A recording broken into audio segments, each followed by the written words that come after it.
السلام علیکم پیارے بچوں، امید ہے کہ آپ اللہ کے فضل و کرم سے سب ٹھیک ہوں گے۔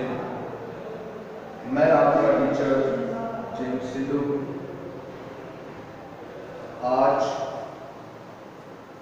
10ویں جماعت کی اردو کی کتاب کے ساتھ آپ کی حاضری ہوں۔ جیسا کہ ہم نے پچھلے 2 لیکچر جو سیکھے ہیں ان کے اندر ہم نے لیکچر 1 اور لیکچر 2 میں حصہ نظم کو اسٹڈی کیا، یعنی نعت حمد ان کو اسٹڈی کیا۔ تو آج چونکہ ہمارا تیسرا لیکچر ہے 10th کلاس کا اردو کی کتاب سے، تو اس میں حصہ نظر سے ہمارا جو سبق ہوگا مرزا محمد سعید ہوگا اور مصنف شاہد احمد دہلوی۔ اس سے پہلے کہ ہم اپنے سبق کو سٹارٹ کریں، میں آپ کو بتانا چاہتا ہوں کہ AMS ہائی اسکول کے چینل کو آپ سبسکرائب کریں، بیل آئیکن کو پریس کریں، لائک کریں اور شیئر کریں تاکہ آپ کو زیادہ سے زیادہ لیکچر مل سکیں اور آپ ان لیکچر سے مستفید ہو سکیں۔ تو پیارے بچوں، ہم آتے ہیں اپنے سبق کی طرف۔ آپ اردو کی کتاب جو 10ویں جماعت کی ہے، اس کا پیج نمبر 12 جو ہے اس کو آپ اوپن کریں گے، اس کو کھولیں گے۔ تو جیسا کہ میں نے یہاں پر سبق کا نام لکھا مرزا محمد سعید، تو یہ ایک بہت بڑے ادیب تھے، ان کے بارے میں ہم نے جاننا ہے، اور اس کو لکھنے والے جو ادیب ہیں وہ شاہد احمد دہلوی۔ تو مرزا محمد سعید جو ہے، اس کو سبق کو پڑھنے کے جو ہمارے اغراض و مقاصد ہوں گے وہ طلباء کو علمی مجالس اور اہل دانش کے طور طریقوں سے روشناس کرانا، نئے الفاظ اور تراکیب سے واقفیت دلانا ہے۔ اسی طرح شاہد احمد دہلوی کے بارے میں ہمیں جاننا ہے۔ شاہد احمد دہلوی دلی میں پیدا ہوئے اور ان کی پیدائش جو ہے 1906 عیسوی میں ہوئی۔ اگر دیکھا جائے ان کی تعلیم کے بارے میں تو وہ انگریزی ادبیات میں BA آنر انہوں نے کیا، MA فارسی کا امتحان بھی پاس کیا۔ ان کی تحریروں کے اندر شاہد احمد دہلوی زبان و بیان پر قابل عبور رکھتے تھے۔ ان کی زبان آسان اور عام فہم ہے، وہ موسیقار بھی تھے، لیکن اردو ادب کی ان کی پہچان ہے۔ تو بیٹے، شاہد احمد دہلوی کے بارے میں ہم نے جانا۔ مرزا محمد سعید جو ہمارا آج کا سبق ہے، اس کو میں پڑھنے لگا ہوں۔ کچھ مشکل الفاظ کے معنی یہاں پر میں نے بیان کیے ہیں۔ اسی طرح جب سبق کو پڑھا جائے گا تو اس کے اندر جو مشکل الفاظ کے معنی ہوں گے وہ میں آپ کو ساتھ ساتھ بتاتا جاؤں گا۔ آپ غور کیجئے گا اور تمام بچے اپنی کتابیں کھولیں اور صفحہ نمبر 13 سے جو ہے ہم اس سبق کو پڑھوں گا۔ غور کریں۔ صبح اخباروں میں یہ خبر پڑھ کر دل دھک سے رہ گیا۔ دل دھک سے رہ گیا یعنی دل کی دھڑکن کا رک جانا۔ پروفیسر مرزا محمد سعید کا آج سوئم ہے۔ سوئم جو ہے یہ موت کے بعد تیسرا روز ہوتا ہے۔ خاموش زندگی، خاموش موت۔ مرزا صاحب کی علالت مزاج، علالت کہتے ہیں مرض کو، بیماری کو، یا مرض المواد یا پھر موت کا مرض، مر جانا کی اطلاع خبر کو کہتے ہیں۔ اس سے پہلے کہیں سے نہیں ملی۔ حال یہ کہ پرسوں کو ریلت پر مار ہے، اور ریلت سے مراد ہے موت، فوت، اور ان کے سینکڑوں دوستوں اور قدردانوں کو اس سانحہ ارتحال کی خبر تک نہ ہو۔ سانحہ ارتحال کا مطلب ہے موت کا واقعہ ہو جانا۔ افسوس اتنا بڑا صاحب کمال ہم میں سے اٹھ جائے اور اس کی سلونی ہم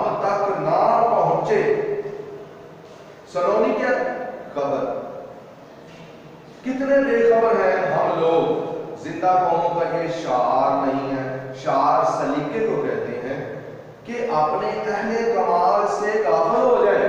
غافل ہے بے خبر ہونا، ایسی غفلت مجرمانہ ہوتی ہے۔ شاید یہ ہماری غفلت ہی کی صدا ہے۔ غفلت سے مراد لاپرواہی ہے کہ مرزا صاحب کو یوں ایکا ایکی ہم سے چھین لیا گیا۔ ایکا ایکی سے مراد اچانک۔ علم کی موت ہوتی ہے۔ علم جو ہے اس کا مطلب ہے علم رکھنے والا، اور عالم جو ہے یہ دنیا ہے۔ ابھی ہم کو اس کا اندازہ نہیں ہو سکتا کہ مرزا صاحب کے رخصت ہو جانے سے ہمارا کتنا بڑا نقصان ہو گیا ہے۔ اب ان کی عدم وجودگی سے مراد غیر حاضری، عدم وجودگی رہ کر ہمیں ان کی یاد دلائے گی، اور وقت کے ساتھ ان کی جدائی کا گھاؤ بڑھتا چلا جائے گا۔ گھاؤ سے مراد ہے زخم۔ مرزا صاحب بہت ہی خاموش کام کرنے والوں میں سے تھے، یعنی اتنے خاموش کہ خود ان کے زمانے کے اکثر لوگ بھی ان کی علمی اور ادبی کارناموں سے واقف نہیں ہوئے۔ دراصل خود مرزا صاحب شہرت سے گھبراتے تھے اور پبلک پلیٹ فارم پر آنا پسند نہیں کرتے تھے۔ کام کرتے تھے، ستائش کی تمنا اور صلے کی پرواہ سے بے نیاز ہوتا۔ ستائش کی تعریف کرنا، صلہ بدلا۔ کام کرتے تھے اپنی تسکین کے لیے، تسکین سکون۔ کام کرتے تھے اس لیے کہ انہیں کام کرنا ہوتا تھا۔ فرمائشی کام انہوں نے ساری عمر نہیں کیے۔